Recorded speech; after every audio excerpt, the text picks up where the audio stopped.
আমরা যেভাবে দলটাকে গড়ে তোলার উচিত ছিল, যেভাবে বঙ্গবন্ধু কন্যা দেশরত্ন শেখ হাসিনা চাইতেন, আওয়ামী লীগকে তৃণমূল পর্যায় থেকে আমরা সুন্দরভাবে সুসংগঠিত করি দেশের জন্য, মানুষের জন্য, এবং তৃণমূলের মানুষের কল্যাণের জন্য, আওয়ামী লীগের শক্তি বৃদ্ধি করার জন্য যেভাবে উনি চাইতেন, আমরা সেভাবে দলটাকে গড়ে তুলতে পারিনি। এটা হলো যথার্থ এবং সত্য কথা।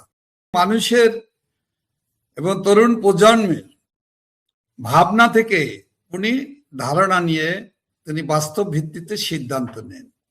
সেই আলোকেই আমাদের সম্মানিত নেত্রী বাংলাদেশের বর্তমান যে প্রজন্ম, তরুণ যে প্রজন্ম বাংলাদেশে উত্তরোত্তর সমৃদ্ধির স্বপ্ন দেখে, তাদের আকাঙ্ক্ষা বাস্তবায়নের জন্য যে তরুণ প্রজন্মের মেধা, তরুণ প্রজন্মের শক্তিকে একটি বিশেষ শক্তি এবং একটি সুসংগঠিত শক্তি, সেই শক্তিকে আওয়ামী লীগের অভিজ্ঞতা সম্পন্ন রাজনৈতিক দল এবং গৌরবান্বিত দল হিসেবে প্রবীণদের অভিজ্ঞতা এবং প্রবীণদের নেতৃত্বের যে সফলতা, সেই সকল দুটাকে সংমিশ্রণ করে বাংলাদেশকে এগিয়ে নিয়ে যাওয়ার যে বাস্তবতা, সেই বাস্তবতাটাই আমি মনে করি উনি সহজেই অল্প সময়ের ভিতরেই এটা বুঝতে পারেন এবং এটা আজ করতে পারার যে যোগ্যতা, এটাই হলো বঙ্গবন্ধু কন্যা দেশরত্ন শেখ হাসিনার নেতৃত্ব যোগ্যতার, নেতৃত্ব দেওয়ার মতো যে সক্ষমতা, তার বাস্তবতা, যথার্থতা হলেই এই জায়গাটা। হঠাৎ করে আওয়ামী লীগের সভানেত্রী শেখ হাসিনা তিনি একটা ইন্টারভিউতে যে মেসেজটা দিলেন, তিনি তার দলের সংস্কারের চিন্তা ভাবনা করছেন। তিনি বলেছেন জনবিচ্ছিন্নদের বাদ দিয়ে সক্রিয়, যাদের সাথে সম্পৃক্ত আছে নেতা কর্মীদের, তরুণ নেতৃত্বকে তিনি সামনে নিয়ে আসবেন। এই বিষয়টা নিয়ে আমরা কথা বলার জন্য আমাদের প্রিয় একজন মানুষ, আওয়ামী লীগের যুগ্ম সাধারণ সম্পাদক আফম বাহাউদ্দিন নাসিম, তাকে নিয়ে এসেছে আমাদের অতিথি করে। নাসিম ভাই, আপনাকে আমাদের অনুষ্ঠানে স্বাগত। ধন্যবাদ আপনাকে, আমাদের প্রিয় সাংবাদিক ফজলুল বাড়ি এবং দর্শক শ্রোতা সকলকেই বিজয়ের মাসের শুভেচ্ছা, সংগ্রামী সালাম, অভিনন্দন এবং আদাব জানাচ্ছি। নাসিম ভাই, সরাসরি আমরা চলে যাই শেখ হাসিনার বক্তব্যে। শেখ হাসিনার বক্তব্য আমরা যেমন পড়েছি, আপনিও পড়েছেন। আপনি শুধু পড়েন নাই, আপনি শেখ হাসিনার সঙ্গে কাজ করেন, সর্বক্ষণ তার সাথে আপনার কন্ট্যাক্ট হয়, আপনাদের কয়েকজনের সর্বক্ষণ কন্ট্যাক্ট নানা বিষয়ে আছে। এই ইন্টারভিউটার বক্তব্য নিশ্চয় আপনারা ইন্টারভিউর আগে থেকে আপনারা আজ করতে পারছেন, উনি যেভাবে চিন্তা করছেন। ধন্যবাদ। আমাদের প্রিয় নেত্রী, বাংলাদেশের মানুষের জনপ্রিয় মানুষ, উনি বারবার নির্বাচিত প্রধানমন্ত্রী, বাংলাদেশ আওয়ামী লীগের সভাপতি, তিনি জাতির পিতা বঙ্গবন্ধু শেখ মুজিবুর রহমানের রাজনৈতিক আদর্শের সুযোগ্য উত্তরসূরি। তিনি বাংলাদেশ আওয়ামী লীগকে নেতৃত্ব দিয়ে দক্ষতার সাথে তিনি আওয়ামী লীগকে বাংলাদেশের জনপ্রিয় সবচেয়ে বড় রাজনৈতিক দলে পরিণত করেছেন। বিশেষ করে 1975 সালের 15ই আগস্টের সেই দুঃসহ বেদনাদায়ক সেই দিনগুলোর পরে আওয়ামী লীগের সভাপতির দায়িত্ব নিয়ে আওয়ামী লীগের ঐক্যের প্রতীক হিসাবে উনি দায়িত্ব পালন করছেন। উনি এখন আমাদের আলোকবর্তিকা হিসাবে আওয়ামী লীগকে ঐক্যবদ্ধ রেখে দেশের জন্য, বাংলাদেশের মানুষের জন্য দেশপ্রেমিক দল হিসেবে এই দলকে এখনো ঐক্যবদ্ধ রেখেছেন এবং আমাদের নেতৃত্ব দিয়ে আসছে। তিনি যে দৃষ্টিভঙ্গি নিয়ে আলোচনা করেছেন, সাংবাদিকদের প্রশ্নের উত্তর দিয়েছিলেন, এটা খুবই যথার্থ এবং যুগোপযোগী, বাস্তবতার সাথে অবশ্যই সামঞ্জস্যপূর্ণ হিসাবে আমি মনে করি। এবং এই বিষয়ে আপনার কথা বলে, আওয়ামী লীগকে তিনি এই যে ক্ষমতায় নিয়ে এসেছিলেন, আমরা সাংবাদিক দল যেটা আমরা ওনাকে লক্ষ্য করেছি সবসময়, যে তিনি আওয়ামী লীগটাকে 21 বছরের সংগ্রামে আওয়ামী লীগটাকে ক্ষমতায় এনেছিলেন, মাঝে 5 বছর আওয়ামী লীগ ক্ষমতায় ছিল না। তারপর 2008-এর ইলেকশনে তিনি নতুন একটা মিশন ভিশন সহ দেশের মানে ইয়াং জেনারেশনকে আকৃষ্ট করে তিনি তাদেরকে এবং একটা ভূমিধস বিজয় ছিল 2008-এর ইলেকশনে। এবং সেই এই যে 15টা বছর তিনি ক্ষমতায় ধরে রেখেছিলেন, ক্ষমতা ছিল, কিন্তু দলটা যে ক্ষমতার ভেতরে ঢুকে গিয়েছিল অথবা দল তার গতি হারিয়েছিল, এটা তো আজকের বাস্তবতায় এসে আপনারা তো এটা অনুভব করেন। ধন্যবাদ। আমরা সত্যি প্রকৃত অর্থে, আমি আমার কথা বলবো, আমি দলের একজন সদস্য হিসেবে আমি আমার কথা দিয়েই আমি মতামত প্রকাশ করতে চাই যে আমরা যেভাবে দলটাকে গড়ে তোলার উচিত ছিল, যেভাবে বঙ্গবন্ধু কন্যা দেশরত্ন শেখ হাসিনা চাইতেন, আওয়ামী লীগকে তৃণমূল পর্যায় থেকে আমরা সুন্দরভাবে সুসংগঠিত করি দেশের জন্য, মানুষের জন্য, এবং তৃণমূলের মানুষের কল্যাণের জন্য, আওয়ামী লীগের শক্তি বৃদ্ধি করার জন্য যেভাবে উনি চাইতেন, আমরা সেভাবে দলটাকে গড়ে তুলতে পারিনি। এটা হলো যথার্থ এবং সত্য কথা। কিন্তু তারপরও আমরা কিন্তু থেমে থাকিনি, আমরা থেমে যাইনি। আওয়ামী লীগ থেমে থাকার দল না।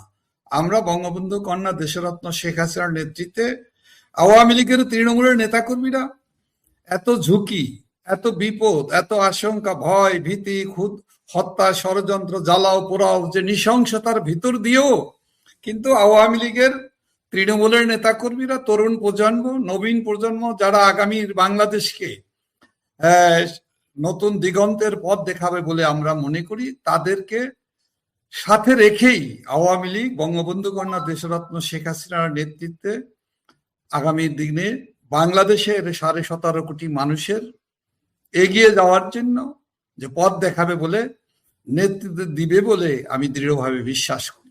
আপনার কথাতেই আমার পরবর্তী প্রশ্নটা চলে আসে সেখানে, যে আপনাদের এই যে 5ই আগস্টের পরে বাংলাদেশে গ্রাসরুটের যে রুখে দাঁড়ানো, গ্রাসরুট যে উঠে আসা, এবং এই উঠে আসার পেছনে আমরা যারা আওয়ামী লীগকে অনুসরণ করি, পরিস্থিতিকে অনুসরণ করি, আমরা দেখেছি এখানে একজন একক একটা মানুষ, শেখ হাসিনা, তিনি গ্রাসরুটে সবার সঙ্গে টেলিগ্রাম গ্রুপে, নানা ফোরামে, প্রতি সপ্তাহে যে একটা অনুষ্ঠান, বিশেষ শহীদদের পরিবারকে দায় মুক্তি, প্লাস হচ্ছে তিনি সরাসরি কর্মীদের সাথে কথা বলেন এবং তিনি লক্ষ্য করেন কারা কাজ করছে, কোথায় কাজ করছে।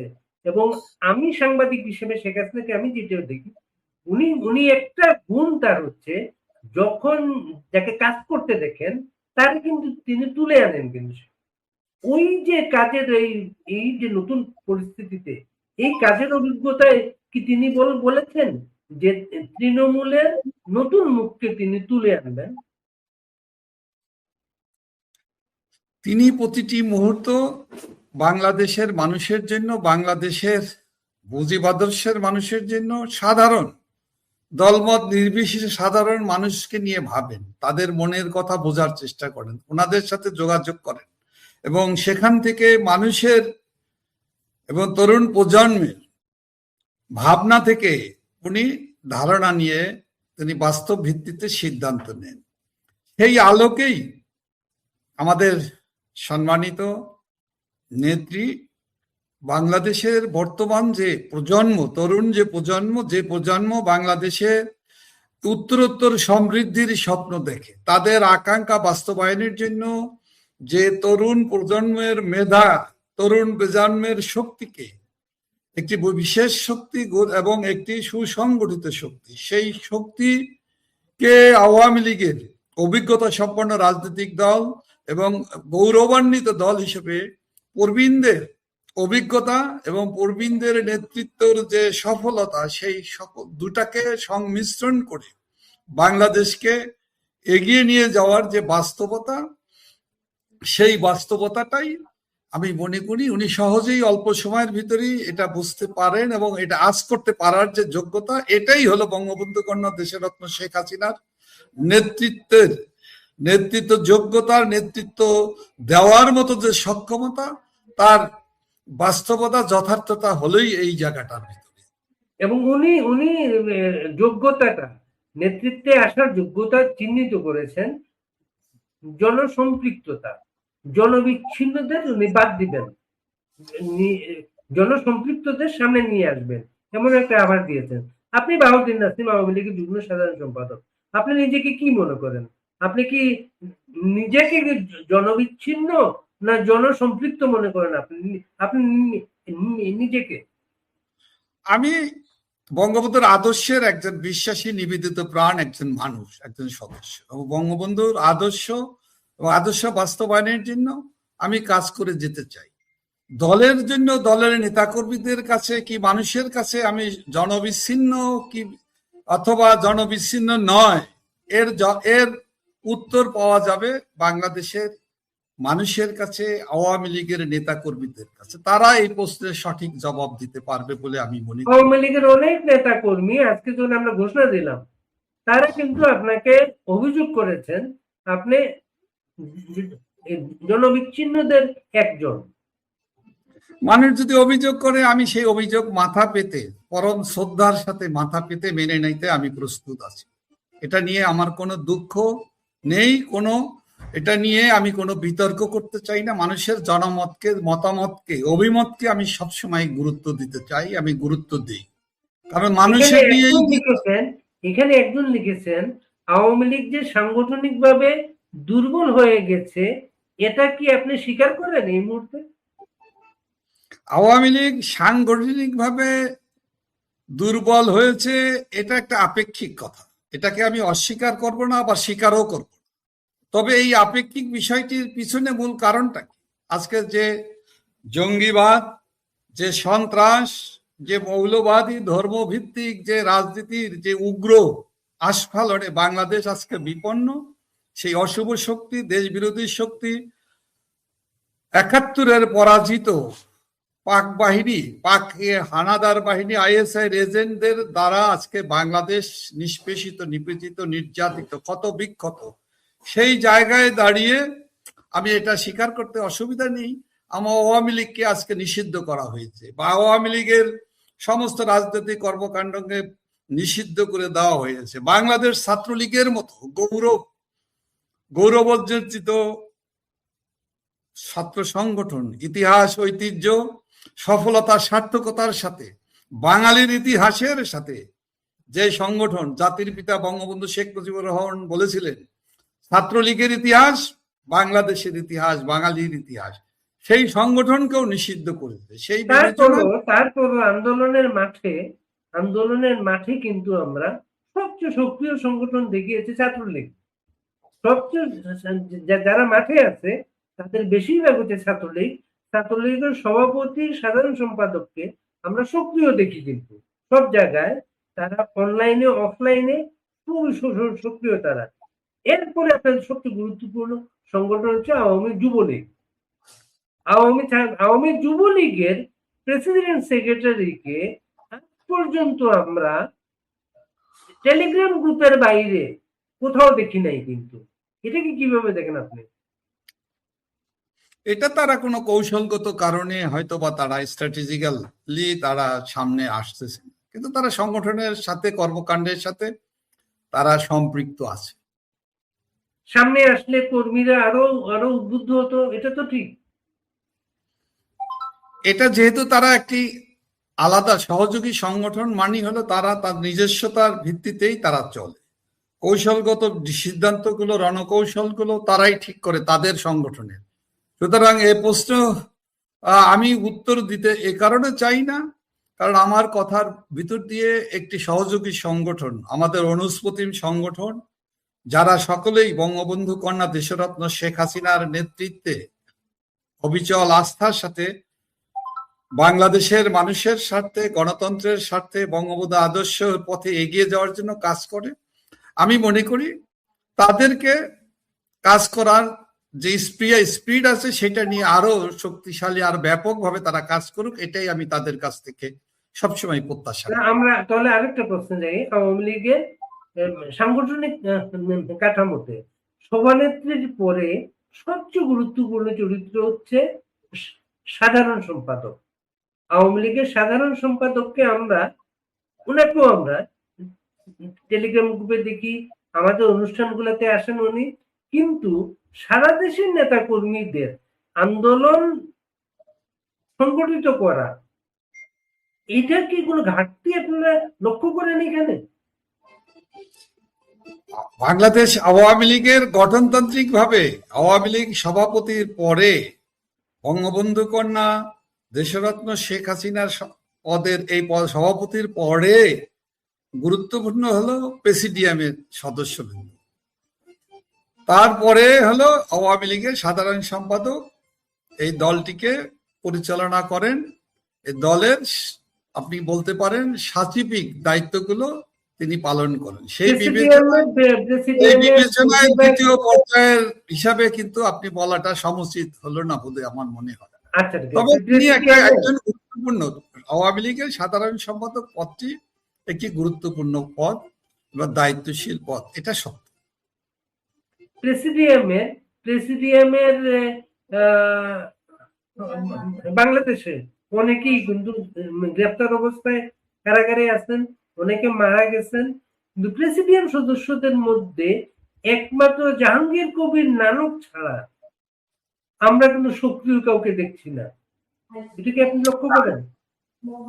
ঠিক আছে, সে সক্রিয়তার সাথে আমাদের প্রেসিডিয়ামের সদস্য ছাত্রলীগের সোনালী অর্জন অ্যাডভোকেট বীর মুক্তিযোদ্ধা জাহাঙ্গীর কবির নানক দায়িত্ব পালন করছেন। সবসময় তিনি দল গঠনে, দলের এই ক্রান্তিকাল সময়েও তিনি শুরু থেকে কাজ করে যাচ্ছেন, এটা সত্য। এর পাশাপাশি আরো একজন আমাদের বয়োজ্যেষ্ঠ বীর মুক্তিযোদ্ধা, খেতাবপ্রাপ্ত মুক্তিযোদ্ধা, আওয়ামী লীগের প্রেসিডিয়ামের সদস্য মোফাজ্জল হোসেন চৌধুরী মায়া, তিনিও কিন্তু সক্রিয় আছেন, আমাদের পাশে থাকেন এবং সাম্প্রতিককালে সক্রিয় আমরা দেখছি। হ্যাঁ, সাম্প্রতিককালে ওনাকে আমরা সক্রিয় দেখছি। আরেকটা বিষয়, আপনার এই যে শেখ হাসিনার যে শব্দ চয়ন, যেটা জনবিচ্ছিন্নদের বাদ দেওয়া হবে, নতুনদের নিয়ে আসা হবে, আপনি কি মনে করেন এই শব্দ চয়নের মাধ্যমে সাধারণ সম্পাদকের পরিবর্তনের কোন ইঙ্গিত তিনি দিয়েছেন? দেখেন, উনি কিন্তু আপনি যেই সাক্ষাৎকার থেকে তার কথাগুলোকে নিয়ে আসছেন, সেখানে কিন্তু আরো কিছু পোস্টের উত্তর উনি দিয়েছেন, চমৎকার পোস্টের উত্তর দিয়েছেন। সেখানে কিন্তু বলেছেন আওয়ামী লীগ পরিচালিত হয় তৃণমূলের নেতাকর্মীদের ইচ্ছার উপরে, একটি ভিত্তিতে, চিন্তার ভিত্তিতে, মতামতের ভিত্তিতে অভিমত হয়, সেই অভিমতের প্রতি শ্রদ্ধাশীল থেকেই আওয়ামী লীগ দল তাদের নেতা নির্বাচনের ক্ষেত্রে গুরুত্ব দেয়, সিদ্ধান্ত নেওয়ার ক্ষেত্রে এগুলোকে সবসময় বিবেচনায় নেওয়া হয়। সেখানে কিন্তু সেই জায়গাতে কিন্তু উনি বলেছেন তরুণদের প্রয়োজন, নবীনদের প্রয়োজন, যাদের জনসম্পৃক্ততা আছে, যাদের সাথে মানুষের সাথে সম্পর্ক আছে, যাদেরকে মানুষ সৎ মানুষ হিসাবে ভালোবাসেন, সৎ লোক হিসাবে, সৎ নেতা হিসাবে দেখেন, তাদের প্রতি উনি গুরুত্ব দিয়েছেন। এর মানে কিন্তু উনি বলেননি যে কালকেই অমুকরে বাদ দিয়ে নেতার অমুকরে পরিবর্তন করা হবে, বাদ দেওয়া হবে, কি নতুন নেতা তৈরি করার জন্য শীঘ্রই দলের পরিবর্তন আনা হবে, এই কথাগুলো কিন্তু উনি আনেননি। উনি কৌশলগতভাবে অনেক চমৎকার উত্তর দিয়েছেন, যার সাথে বাস্তবতার অনেক মিল আছে। সেক্ষেত্রে বক্তব্য আপনার তো আমরা বিভিন্ন সময়তে আপনাদের থেকে একটা উত্তর পেয়েছি সবসময়, আওয়ামী লীগ হচ্ছে একটা নিয়মতান্ত্রিক দল, কাউন্সিল ছাড়া এখানে নেতৃত্বে পরিবর্তন হয় না। কিন্তু এখন তো দেশের বা আওয়ামী লীগের স্বাভাবিক কোনো অবস্থা না, একটা এক ধরনের যুদ্ধকালীন পরিস্থিতিতে দেশে পার্লামেন্ট না থাকলেও পার্লামেন্টকে করা যায়, পুনর্জীবিত করা যায়। এই সময়ে আওয়ামী লীগের এই পরিস্থিতিতে কাউন্সিল ছাড়াও যে নেতৃত্বের পরিবর্তন সম্ভব, এটা কি আপনি মনে করেন? দেখুন, কনভেনশনালি আওয়ামী লীগ সভাপতি বঙ্গবন্ধু কন্যা তিনি আমাদের সকল কর্মের, সকল রাজনৈতিক, সাংগঠনিক, এমনকি রাষ্ট্র পরিচালনার ক্ষেত্রে তার প্রতি আমাদের আস্থা কিন্তু এমন একটি পর্যায়ে, এটা কিন্তু ওই মহান আল্লাহ রাব্বুল আলামিন যেমন আকাশের উপরে, মানুষ হিসাবে তিনি কিন্তু নিচে অবস্থান করেন, কিন্তু দলগত হিসাবে আওয়ামী লীগের নেতাকর্মীদের কাছে উনি গঠনতন্ত্রের বাইরেও কিন্তু ওনাকে আমরা একটা আলাদা মর্যাদার জায়গায় উনি অবস্থান করছেন। এটার কারণটা হলো, মূল বিষয়টি হলো উনি ওনার সততা, ওনার যোগ্য, ওনার যে দৃঢ়তা, ওনার নেতৃত্ব গুণ, সফলতা এবং আস্থা, ভালোবাসার জায়গাটাই উনি অর্জন করেছেন। সে কারণে জটিল পরিস্থিতিতে, জরুরি অবস্থা, আজকে বাংলাদেশের যে পরিস্থিতি, সেই অবস্থাতে যেখানে আমাদের সার্ভাইভালের প্রশ্ন আছে, সেক্ষেত্রে যদি দলের জন্য, মানুষের জন্য, দেশের জন্য গণতান্ত্রিক শাসন ব্যবস্থা, সাংবিধানিক শাসন ব্যবস্থা ফিরিয়ে আনার জন্য যদি দলের ভিতরে যদি কোনো সংশোধন বিয়োজন, যেটা স্বাভাবিকভাবেই হওয়ার কথা, আওয়ামী লীগ যেটা করে আসে, এই চর্চা আওয়ামী লীগে আছে, এটাকে যদি আপনি সংস্কারের অংশ হিসাবে বলেন, আপনি সেটা বলতে পারেন। সেক্ষেত্রে উনি যদি চিন্তা করেন, সেই চিন্তাটা অবশ্যই বাংলাদেশের মানুষের, তরুণ প্রজন্মের এবং আওয়ামী লীগের তৃণমূল নেতাকর্মীদের যে সদিচ্ছা, যে আকাঙ্ক্ষা, যে স্বপ্ন, সেই স্বপ্নের সাথে তা মিলিয়ে উনি বৃহত্তর স্বার্থে উনি করতেই তো পারেন। এই বিশ্বাসের জায়গাটা আওয়ামী লীগের নেতা কর্মী, সমর্থক সহ বাংলাদেশের মানুষের কিন্তু এই আস্থার জায়গাটা কিন্তু দেশরত্ন শেখ হাসিনা তৈরি করেছেন। এটা ওনার অর্জন, এবং যে কারণে আপনি বলতে পারেন বঙ্গবন্ধু কন্যা দেশরত্ন শেখ হাসিনার তুলনা কিন্তু উনি নিজেই, ওনাকে কারোর সাথে তুলনা করার জায়গাতে কিন্তু নেই। সেই বিবেচনায় আওয়ামী লীগের সংগঠনকে আরো শক্তিশালী, আরো তরুণ প্রজন্ম আকাঙ্ক্ষাকে আরো শক্তিশালী করার জন্য এই অবৈধ দখলদার ইউনূস সরকার, ফ্যাসিস্ট সরকারের হাত থেকে, জঙ্গিবাদীদের হাত থেকে দেশকে, দেশের গণতন্ত্রকে, দেশের মানুষের অধিকারকে ফিরিয়ে আনার জন্য, যেখানে আমি আপনার বক্তব্যের টোনটা আমরা বুঝেছি, আপনারও দলের সংস্কারের একমত। আপনার একজন লিখেছেন এখানে যুগ্ম সাধারণ সম্পাদক 4 জন আপনাদের দলে, আপনি একজন, আরেকজন মানে মাহবুল হানিফ, উনি যুগ্ম সাধারণ সম্পাদক। জি ঠিক আছে। আর কে যুগ্ম সাধারণ সম্পাদক? আরেকজন ডক্টর হাসান মাহমুদ, উনি পররাষ্ট্রমন্ত্রী হিসাবে সর্বশেষ আমাদের সরকারের পররাষ্ট্রমন্ত্রী হিসাবে উনি দায়িত্ব পালন করেছেন। আরেকজন ডক্টর দীপুমণি, উনি কারাগারে আছেন। উনি কারাগারে আছেন।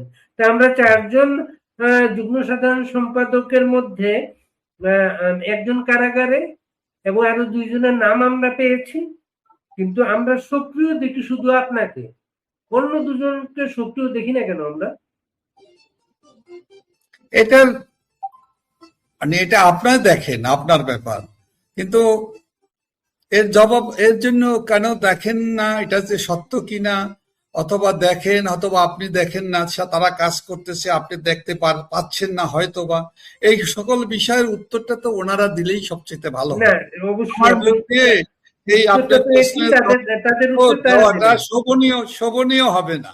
আচ্ছা, আরেকজন লিখেছেন গত 1.5 বছর ধরে আওয়ামী লীগ এখন পর্যন্ত একজন স্পোক্স পারসন দিতে পারে নাই।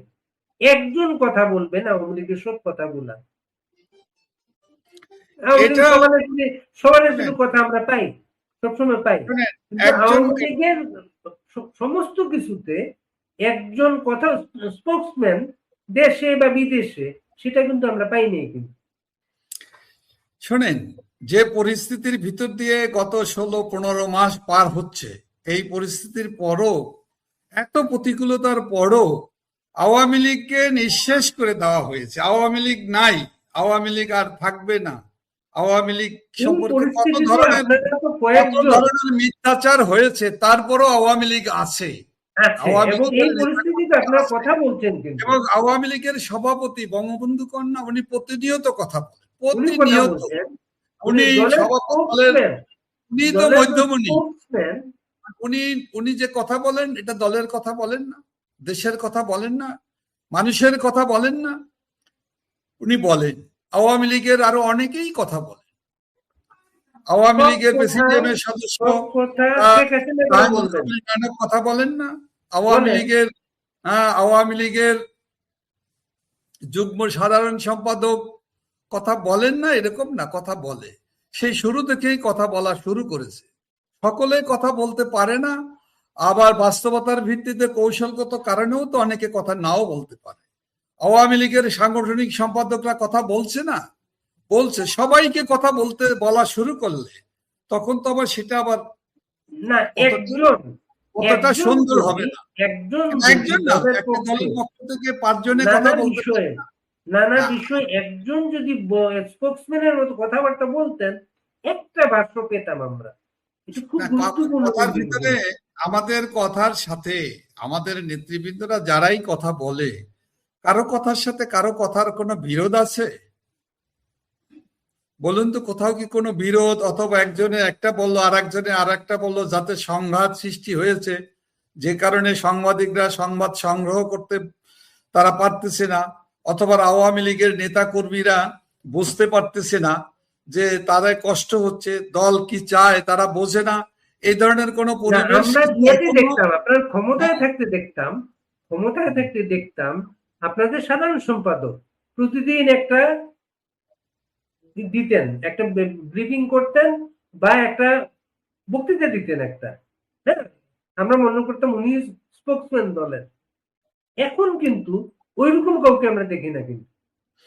এখনো উনি মাঝে মধ্যে কিন্তু বলেন না তা না, বলেন। আর যারা আমরা কথা বলি তাদের কথা যে মানুষ শুনতে পায় না এমন না। হ্যাঁ, সবাই শুনতে পারে না, এটা তো বর্তমান সরকারের, অবৈধ দখলদার সরকারের যে তৎপরতার কারণে অন্যায় অবিচার, কারণ দেশের মিডিয়া মিডিয়াতে গণমাধ্যমকে তারা দখল করে রেখেছে। দেশের মিডিয়াতে আপনারা নিষিদ্ধ, দেশের মিডিয়াতে আপনাদের বক্তব্য প্রচার করা নিষিদ্ধ।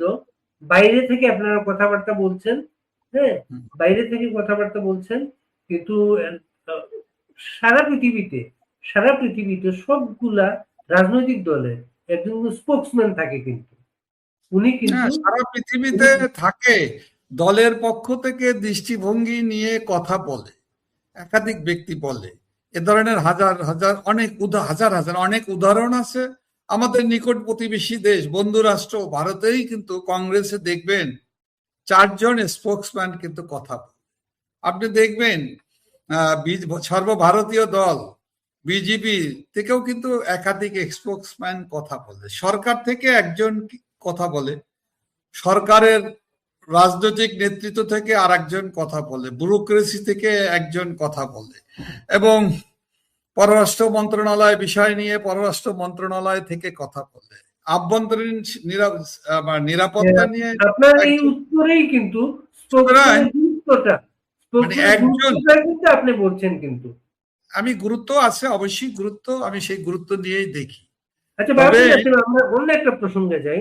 আমি এই যে মানুষের কথার মতামতটা এরকম, সবাই বলে একজন দিল না দিল না, মানে বিষয়টা কি বলেন তো, লক্ষ্যটা কি? লক্ষ্যটা হলো আওয়ামী লীগ নাই, আওয়ামী লীগ কিছু অ্যাক্টিভিটিস নাই, আওয়ামী লীগের অস্তিত্ব নাই, বিধায় এরকম হইতেছে। এটার লক্ষ্যটা স্পিরিট কিন্তু এরকম। আসল ব্যাপারটা তো সেইটা না, আওয়ামী লীগ আছে, আওয়ামী লীগের নেতা বঙ্গবন্ধু কন্যা দেশরত্ন শেখ হাসিনা আছেন, নেতৃত্ব দিচ্ছেন। উনিই আমাদের নেতা, তার কথাই শিরোধার্য, তার নেতৃত্বেই আওয়ামী লীগ ঐক্যবদ্ধ। এখানে নতুন করে বিভিন্ন ধরনের স্রোতধারার সৃষ্টি করার কোনো সুযোগ কিন্তু বাংলাদেশ আওয়ামী লীগে নাই, বাংলাদেশের মানুষের কাছেও নাই, আওয়ামী লীগের ভক্তদের কাছে, ভোটারদের কাছে। বাংলাদেশে যারা আওয়ামী লীগ করে না এমন মানুষরাও দেশরত্ন শেখ হাসিনার প্রতি আস্থা আছে, বিশ্বাস আছে। আমরা আরেকটা প্রসঙ্গে যাই আমরা। মানে এই শেখ হাসিনার যে এই চিন্তাটা কোনো মিডিয়ায় অনেকদিন ধরে নতুন আওয়ামী লীগ আসছে, আওয়ামী লীগের এই হবে সেই হবে, নানা ভাবে কিন্তু অনেক সাংবাদিক আমাদের চ্যানেলও কথা বলার চেষ্টা করেছেন। শেখ হাসিনার মুখে প্রথম এই ধরনের একটা বক্তব্য আমরা পেলাম দলের সংস্কার নিয়ে। এই বিষয়টা ইন্টারভিউর আগে নিশ্চয় উনি আপনাদের সঙ্গে কথা বলেছেন বা মত বিনিময় করেছেন এইসব বিষয়ে। এগুলো নিয়ে আমাদের নেতৃবৃন্দের সাথে তো উনি, আপনি জানেন, ওনার কথাবার্তা আলাপ আলোচনা হয়, বিভিন্ন পর্যায়ে হয়, অনেকগুলো বিষয় আছে, অনেকগুলো আলাপ আলোচনা আছে, এগুলোকে রেকর্ডেড না, আমরা ওগুলোকে ওইভাবে আনি না, বলাও হয় না। তবে উনি বাংলাদেশের আওয়ামী লীগের নেতাকর্মীদের, তৃণমূলের জনগণকে উনি যেভাবে চেনেন, উনি যেভাবে জানেন, সেজন্য সেই জায়গা থেকে তার যে চেনা জানার যে গভীরতা, সেই গভীরতার জায়গা থেকে আমি বলতে চাই, এর জন্য আমাদের কোনো পরামর্শ ওনাকে দিতে হয় না। আল্লাহ রাব্বুল আলামিন ওনাকে এই অনন্য অসাধারণ যোগ্যতার অধিকারী করেই পাঠিয়েছেন, বীর বাংলাদেশের মানুষদের জন্য সেবা দেওয়ার জন্য, বাংলাদেশের মানুষের কল্যাণের জন্য এই সক্ষমতা ওনার আছে। সেই জায়গায় দাঁড়িয়ে আমি বলতে চাই, এখনো আমাদের অনেকের চাইতে অনেক বেশি পরিশ্রম করার মতো শক্তি সামর্থ্য আলহামদুলিল্লাহ আল্লাহ রাব্বুল আলামিন ওনাকে দিয়েছে। এবং আমাদের বয়সের চাইতে বড় হওয়ার পরও কিন্তু আমরা কিন্তু উনি যা পারেন আমরা কিন্তু সেই পরিশ্রমটা করতে পারি না। এটা আমি কোনো মিথ্যার আশ্রয় নিচ্ছি না, কারণ আমি মিথ্যা বললে সেটা প্রমাণিত হবে এবং পাপ কাজ হবে, এবং আমি পাপের প্রায়শ্চিত্ত তো আমাকে ভোগ করতেই হবে। সেই জায়গাটা আপনাদের ভবিষ্যৎ নেতৃত্ব সম্পর্কে আপনাদের মতামত নিচ্ছেন? উনি তো আলাপ আলোচনা করেন, প্রতিনিয়তই করেন, এবং উনি তো শুধু আমাদের না, তৃণমূলের মানুষের সাথে কথা বলেন। এমন মানুষরা আমাদেরকে ফোন করে বলে যে আজকে নেত্রীর সাথে কথা হলো, মাননীয় নেত্রীর সাথে কথা হলো, গতকালকে অমুকে কথা বলেছে, তার কথা শোনার পরে আমি এই বিষয়টি আলোচনা করার জন্য আমি ফোন করেছি, আমার সাথে আলোচনা হয়েছে। মনে করেন তৃণমূলের কার সাথে কি আলাপ হয়েছে সেটা সে আরেকজনকে বলেন, এভাবেই তো প্রচারটা হয়, এভাবেই তো আমাদের সংগঠনের নেতাকর্মীরা এই সময়, এই দুঃসময় কিন্তু আমরা সবাই সবার সাথে একটা অন্যরকম বন্ধনের তৈরি হয়েছে, এবং এই অনন্য বন্ধন কিন্তু এটা যাই হোক না কেন, এটা আধুনিকতার যুগে, তথ্য প্রযুক্তির যুগে, এই যে বিভিন্ন অ্যাপসের টেলিগ্রাম, হোয়াটসঅ্যাপ, তারপরে সিগন্যাল, আর অনেক অসংখ্য অ্যাপসের মাধ্যমে যেটা হয়, এটাও কিন্তু আওয়ামী লীগ কিন্তু একটা নতুন ধারা, নতুন একটি সংযোজন বাংলাদেশের রাজনীতিতে যেটা শুরু হলো, এটা কিন্তু পৃথিবীর অন্য কোনো দেশেই, কিন্তু উন্নত দেশেও কিন্তু এটা এরকম এইভাবে শুরু হয়নি। কিন্তু আমরা এটা শুরু করে আমাদের নেত্রী বঙ্গবন্ধু কন্যা একটা নতুন অনন্য অসাধারণ লাইন আপ করেছেন, ধারণার সৃষ্টি করেছেন যে বিচ্ছিন্ন করে স্বৈরাচারী অগণতান্ত্রিক শক্তি যতভাবেই হোক, বিচ্ছিন্ন করা হোক না কেন, বিচ্ছিন্ন করা যায় না। এই কথাটা আপনাদের বক্তব্য স্পষ্ট। বাহাদুর নাসিম, আরেকটা বক্তব্য ওনার ইন্টারভিউ খুব গুরুত্বপূর্ণ, যেটা আওয়ামী লীগের ভবিষ্যৎ নেতৃত্ব জয় বা পুতুলের প্রসঙ্গ যখন বলা হয়েছে, সাংবাদিক প্রশ্ন করেছেন, তিনি বলেছেন এটা কোনো পারিবারিক দল না, জয় বা পুতুলকে প্রক্রিয়ার মধ্যে আসতে হবে। সেটা প্রক্রিয়াটা বলতে আপনারা কি বুঝেন? এটা বা আপনারা ভবিষ্যতে জয় বা পুতুলকে দলের নেতৃত্বে আপনারা কি কল্পনা করেন, ভাবেন সেটা? আমার একার ইচ্ছা না তো, বাংলাদেশের মানুষ জয়, সজীব ওয়াজেদ জয়, উনি তো মাননীয় প্রধানমন্ত্রীর উপদেষ্টা হিসাবে বঙ্গবন্ধুর আদর্শের একজন সদস্য হিসাবে, প্রাথমিক সদস্য হিসাবে তিনি কাজ শুরু করেছেন এবং প্রচুর কাজ করেছেন। সেই হিসাবে জাতির পিতা বঙ্গবন্ধু শেখ মুজিবুর রহমানের দৌহিত্র হিসাবে সজীব ওয়াজেদ জয় আমাদের রাজনীতির সাথে,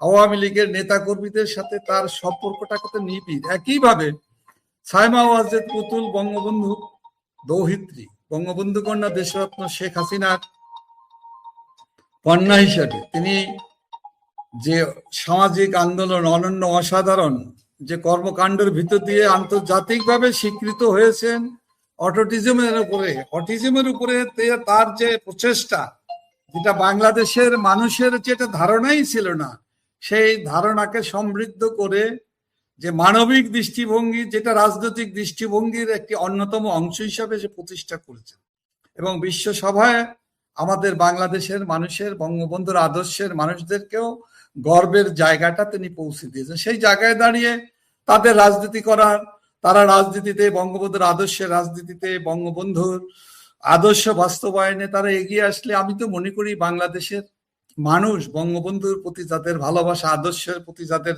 ভালোবাসা আছে, তারা তাদেরকে স্বাগত জানাবে, আনন্দের সাথেই তাদেরকে গ্রহণ করবে এবং বিশ্বাস করি এই দুজনের মধ্যে কার আগে আসার সম্ভাবনা বেশি? এটা তো এই উত্তর তো আমি দিতে পারবো না। এই উত্তর যার যত আগ্রহ, যে যত আগে এগিয়ে আসবে আগে, তার সম্ভাবনা তত বেশি। এই যে সংস্কারের যে ধারণা দিলেন শেখ হাসিনা, আওয়ামী লীগের সভানেত্রী, এইটার বাস্তবায়ন খুব সহসা কি আমরা দেখব? এটার দিনক্ষণ তারিখ তো দিয়ে আমি বলতে পারবো না, তবে আমি একটা বলতে পারি যে বাস্তবতাটা এবং তরুণদের আকাঙ্ক্ষা এবং প্রবীণদের যে তরুণদের যে আকাঙ্ক্ষার জায়গাটা যে বাস্তবসম্মত, সেই জায়গাটা মেনে নিয়ে তাদেরকে উচিত বঙ্গবন্ধু কন্যা যে ভবিষ্যৎবাণীটা করেছে, সেই ভবিষ্যৎবাণীর সাথে আমাদের সকলেরই, আমি মনে করি আমাদের সবাই এর সাথে একমত হবে এবং তাদেরকে স্বাগত জানানোর জন্য আমাদের প্রস্তুত থাকা দরকার উচিত। কোন প্রক্রিয়া নিয়ে ভেবেছেন আপনারা কাউন্সিল ছাড়া? সেটা নিশ্চয়ই কাউন্সিলের ছাড়াও যে প্রক্রিয়াগুলো আছে, গঠনতান্ত্রিক বিধানগুলো আছে, সেই বিষয়গুলো নিয়ে আলোচনা হবে। নিশ্চয়ই বঙ্গবন্ধু কন্যা দেশরত্ন শেখ হাসিনা উনি এই বিষয়ে নিয়ে, প্রক্রিয়া নিয়ে যথাসময়ে যেখানে প্রয়োজন সেই কাজগুলো উনি আলোচনা করা, পর্যালোচনা করা, সিদ্ধান্ত গ্রহণ করার ক্ষেত্রে উনি সবসময় অনেক গণতান্ত্রিক উদার। তিনি দলের বিশ্বস্ততা, দলের নিবেদিত প্রাণ আদর্শবান মানুষ, দলের শৃঙ্খলা যারা মানে তাদের প্রতি তার যে টান এবং আওয়ামী লীগকে সংগঠিত করে রাখা, ঐক্যবদ্ধ রাখা এবং ঐক্যবদ্ধ রাখার জন্য তার যে প্রচেষ্টা, এই সবগুলো কাজেই আমি মনে করি অত্যন্ত দক্ষতার সাথে উনি করতে পারেন এবং পারবেন এবং এটাই আমাদের সম্পদ, এটাই আমাদেরকে এগিয়ে চলার পথের অফুরন্ত প্রেরণার উৎসস্থল। সুতরাং এটা নিয়ে আপনার কোনো কারণ নেই, এটা নিয়ে আপনার কোনো ভাবনা নিয়ে কোনো কারণ নেই। দেশের মানুষ, আওয়ামী লীগের নিবেদিত প্রাণ মানুষ, আওয়ামী লীগের ভোটাররা দেশরত্ন শেখ হাসিনা কাজের প্রক্রিয়ার প্রতি তারা সম্পূর্ণ আস্থা রাখে এবং সেই আস্থার জায়গায় বিন্দুমাত্র চির ধরবে না ইনশাল্লাহ। আপনাদের গঠনতন্ত্রের নিশ্চয়ক সভানেত্রী শেখ হাসিনাকে জরুরি পরিস্থিতির সিদ্ধান্ত নেয়ার মতো সেই ধরনের ক্ষমতা দেয়া আছে, তো সেই ক্ষমতাকে কখনোই উনি প্রয়োগ করেন না। তারপরও উনি কিন্তু এমনই একজন গণতান্ত্রিক মানুষ, কারণ আওয়ামী লীগ হলো একটি বাংলাদেশের একমাত্র রাজনৈতিক দল যে দলটি গণতান্ত্রিক চিন্তায়, দলের আভ্যন্তরীণ গণতন্ত্র, দলের সাংগঠনিক যে নিয়ম কানুন প্রক্রিয়া, এগুলোকে উনি অনুসরণ করেন। উনি ইচ্ছা করলেই যে কোনো সিদ্ধান্ত যে কোনো সময় দিতে পারেন, কিন্তু উনি কখনই এই কাজটি করেন না, কখনই এই কাজটি করেননি। এ ধরনের কোনো, ওনার যে যারা শত্রু আছে তারাও কিন্তু এই ধরনের সমালোচনা কখনো করেন নাই। সুতরাং দলের বিশেষ পরিস্থিতিতে, যেহেতু স্বাভাবিক পরিস্থিতি না, সেটা বিশেষ পরিস্থিতি, এই পরিস্থিতিতে তিনি এমন কোন সিদ্ধান্ত নিলে দলের ভালো হবে সেটা তো আপনি মনে করেন? অবশ্যই, সবসময় মনে করি, সবসময় বিশ্বাস করি এবং এই বিশ্বাসের জায়গায় আমি না শুধু আওয়ামী লীগের প্রতিটি নেতা কর্মী যারা বঙ্গবন্ধুকে ভালোবাসে, বঙ্গবন্ধুর আদর্শকে ভালোবাসে, সেই যারা স্বার্থবান নয়, যারা দেশপ্রেমিক, যারা গণতান্ত্রিক, যারা বঙ্গবন্ধুর আদর্শের জন্য যারা জীবন উৎসর্গ করতে চায়, যেই তৃণমূলের মানুষগুলো যারা সবচেয়ে আমাদের চাইতেও তারা বেশি নিঃস্বার্থবান, সেই মানুষগুলোর প্রতি, সেই মানুষগুলোর বঙ্গবন্ধু কন্যা দেশরত্ন শেখ হাসিনার উপর পরিপূর্ণ আস্থা বিশ্বাস বিদ্যমান। বাতিন নাসিম, শেখ হাসিনার বক্তব্যে এটা কি ইঙ্গিত আছে যে জনসম্পৃক্ত না যারা 17 মাসে, উনি তো সবার কাজ দেখেন, সবার অবস্থান জানেন, জনসম্পৃক্ত না এমন দায়িত্ববান ব্যক্তিরা তার চিন্তায় এর মাঝে মাইনাস হয়ে গেছে? এটা তার চিন্তার ব্যাপার, এটা তো এই চিন্তা তো উনি করতেই পারেন। যারা জনসম্পৃক্ত না, যারা দলের এই দুঃসময়ে কাজ করতে এগিয়ে আসা উচিত, যারা দলের তৃণমূলের নেতা কর্মীদের খোঁজ খবর রাখা উচিত, তৃণমূলের যারা আছে, মানে যারা জেলখানায় আছে, আমি তাদের কথা বলছি না, দেশের জেলের বাইরে যারা আছেন তারাও প্রতিকূলতার ভিতর দিয়েই আছে, সবাই প্রতিকূল পরিবেশের ভিতর দিয়েই আছেন। দেশে জেলখানার বাইরে যারা আছেন তাদের উচিত এই সময় দলের তৃণমূলের যারা দুঃখ কষ্ট ক্ষত বিক্ষত, কারাগারে বন্দী, কারাবন্দী, আত্মগোপনে আছে, পালিয়ে আছে, সেই সকল মানুষদের জন্য যতটুকু পারা যায় যৎসামান্য তাদের পাশে দাঁড়ানো আন্তরিকতার সাথে। এইটা তো আওয়ামী লীগের নেতাকর্মীরা আশা করে। বঙ্গবন্ধু কন্যা মাননীয় প্রধানমন্ত্রী দেশরত্ন শেখ হাসিনা এটা তো উনি অবশ্যই আশা করেন এবং উনি বলেন, নির্দেশ দেন, তোমরা যে যতটুকু পারো নেতাকর্মীদের পাশে দাঁড়াও। এই দুঃসময়ে যে নেতাকর্মীদেরকে খোঁজ রাখবে সেই তো নেতা, যে এই দুঃসময়ে দুর্দিনে দলের জন্য কাজ করবে, এই অশুভ শক্তি ফ্যাসিস্ট এই দখলদার সরকারের বিরুদ্ধে গণতান্ত্রিক আন্দোলনে যে সাহসী ভূমিকা পালন করবে, যাকে মাঠে পাওয়া যাবে, যাকে নিবেদিত প্রাণ, তাদেরকে গুরুত্ব দেওয়া হবে, তারাই আগামীর নেতৃত্ব দিবে, তারাই আমাদের নেতা। একথা তো উনি বলেন, এটা তো যথার্থ সত্য কথা। এই ন্যায্য কথার প্রতি বাংলাদেশের মানুষের নেতাকর্মীরা যেমন উজ্জীবিত হয়, উৎসাহিত হয়, এবং আমিও মনে করি এই যে যথার্থ কথাগুলোকে আমরা বিশ্বাস আস্থায় আমাদের অবশ্যই নিতে হবে, এবং সেজন্য আমাদেরও তো প্রস্তুত হতে হবে। যারা আমরা আছি, যারা পারি না, যারা কাজ করি না, যারা ভয় পাই, অথবা যারা অসৎ, অথবা যারা সুবিধাবাদী, তাদের থেকে হাত থেকে দল আরো পূর্ণতা পাক, একটা স্বচ্ছতা পাক, একটি সুন্দর সাবলীল নেতৃত্ব দেশরত্ন শেখ হাসিনার নেতৃত্বে আগামী দিনের বাংলাদেশকে সমৃদ্ধ বাংলাদেশ, জাতির পিতার স্বপ্নের সোনার বাংলাদেশ গড়ার জন্য আমাদের দরিদ্র জনগোষ্ঠী, আমাদের কৃষক, কিষানী, শ্রমজীবী, মেহনতি মানুষ, নিম্নবিত্তের মানুষ, মধ্যবিত্তের মানুষদের দুঃখ কষ্ট দূর করে একটি সমৃদ্ধ বাংলাদেশ গড়ার যে প্রত্যয়, যে অঙ্গীকার।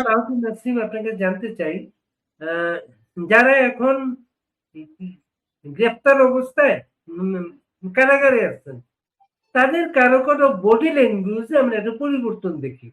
যেমন মনে করেন জুনায়েদ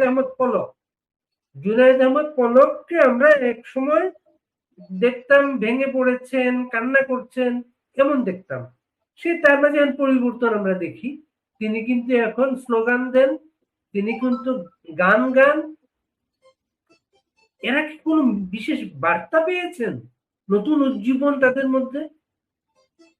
দেখুন, তারা কাঠ পড়তে পড়তে কয়লা হয়, কয়লা হয়ে গেলে ছাই হয়ে যায়, তারপরে তো আর কিছু থাকে না, সেখান থেকে আবার পুনরায় উত্থান ঘটে। যেমনি আওয়ামী লীগকে বলা হয়, আওয়ামী লীগ হলো এমন একটি দল যে আগুনে পোড়া ফিনিক্স পাখির মতো। আওয়ামী লীগ ছায়ের ভিতর থেকেও জ্বলে ওঠে, প্রাণের সঞ্চার হয়। আমাদের 5ই আগস্টে যে নির্মমতা, হতবিহ্বল হয়ে যাওয়ার কথা, সেই জায়গা থেকে প্রতিবাদ, প্রতিরোধ গড়ে তোলার এবং অত্যাচার, নিপীড়ন, নির্যাতনে ক্ষত বিক্ষত একজন রাজনৈতিক নেতা, একজন মন্ত্রী তখন একরকম ছিল, আস্তে আস্তে সে শক্তিশালী হচ্ছে। এটাই হলো আওয়ামী লীগের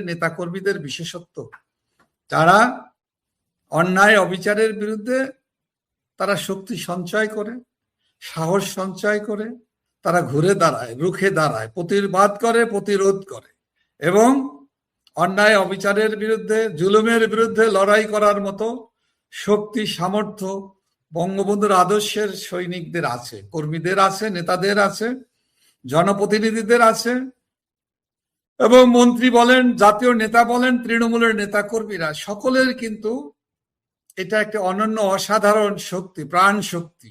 এই শক্তি বাংলাদেশের একমাত্র রাজনৈতিক দল বাংলাদেশ আওয়ামী লীগের কর্মী সমর্থকদেরই আছে। এটাই আমাদের বিশেষত্ব, এটা আওয়ামী লীগের বিশেষত্ব। এই বিশেষত্বের মূল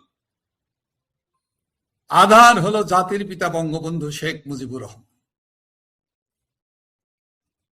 অনেক ধন্যবাদ বাহাবুদ্দিন নাসিম। আমরা কিন্তু আজকে শুধুমাত্র এই বিষয়ে আলোকপাত করলাম, অন্য প্রসঙ্গে অন্যদিন আপনার সঙ্গে কথা বলবো। আপনাকে অনেক কৃতজ্ঞতা।